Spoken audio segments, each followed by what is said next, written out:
Okay, how's it going, everybody? I hope you're all doing well. Okay, well, so in today's episode, I thought I'd try to say something about a book written by the philosopher Bertrand Russell called The Conquest of Happiness, published in 1930. Actually, more specifically, what I want to try to do is I want to try to say something about a particular chapter in that book, a chapter called The Fear of Public Opinion. I think that what he has to say there is as relevant and as important as ever, even though it was written 100 years ago. Okay, well, so let me try to communicate some of the main points that he makes there.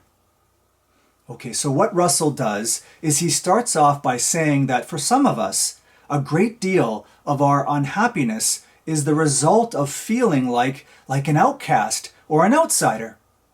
And we feel like an outcast most palpably when our beliefs and our sentiments are anathema to the particular society or community or family in which we live or have grown up in.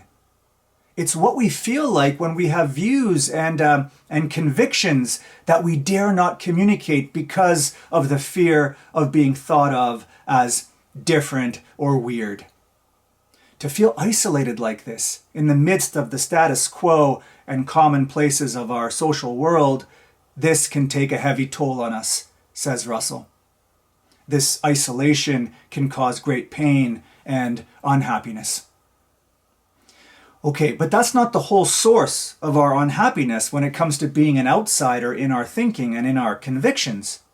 You see, it also takes a lot of energy to try to maintain our mental and intellectual independence in the hostile surroundings of the tyranny of the majority. What I mean is that anytime that we have something different or critical to say, we're quickly silenced or frowned upon. And this means that we have to work that much harder to say things. And that constant struggle, well, that can take a toll on us. Now, Russell does say that there are some of us that are strong enough to handle this. And actually, he uses the poet William Blake as an example here. He says that Blake lived in extreme mental isolation, but that he was strong enough to overcome the effects of this due to his conviction that he was often more right than popular opinion was.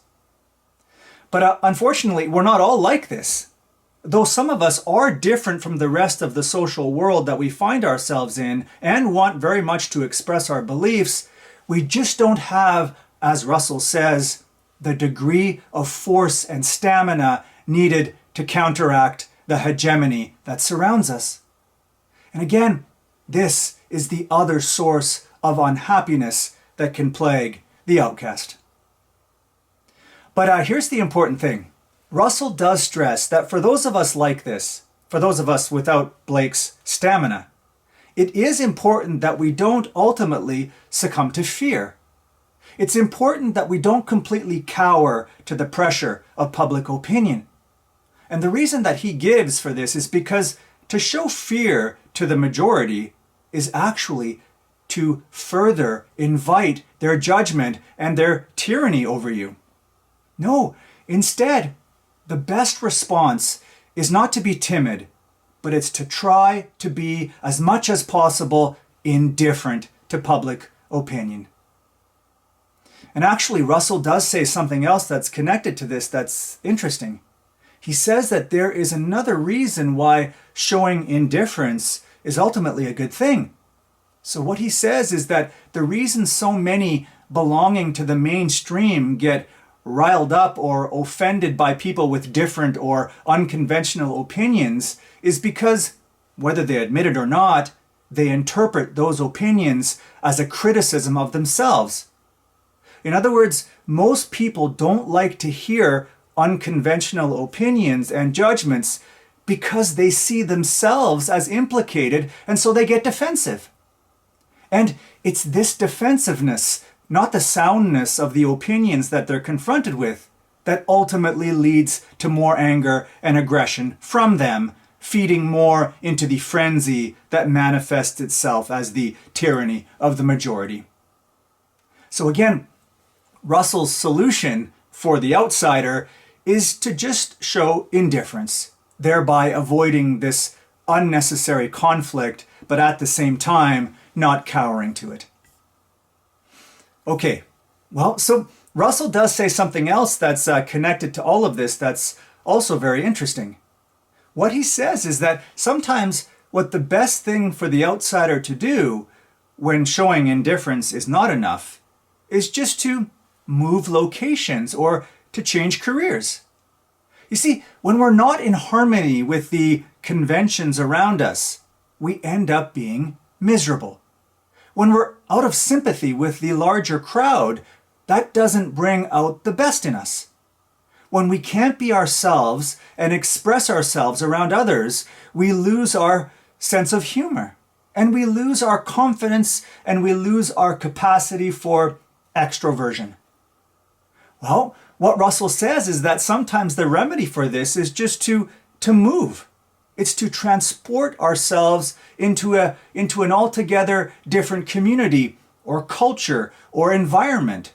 Importantly, one where our outlook or opinions are not viewed as so strange anymore. After all, we have to remember something. We have to remember that the prejudices that we've been accustomed to at home are not worldwide. What's perverse at home may be commonplace elsewhere. Anyway, moving to a new place like this will radically change us, says Russell. Transported to a new location with altogether new people, we will go from being shy and serious and angular to smooth and easy and extroverted. In a word, we'll be happier. And something similar goes for career changes as well, he says.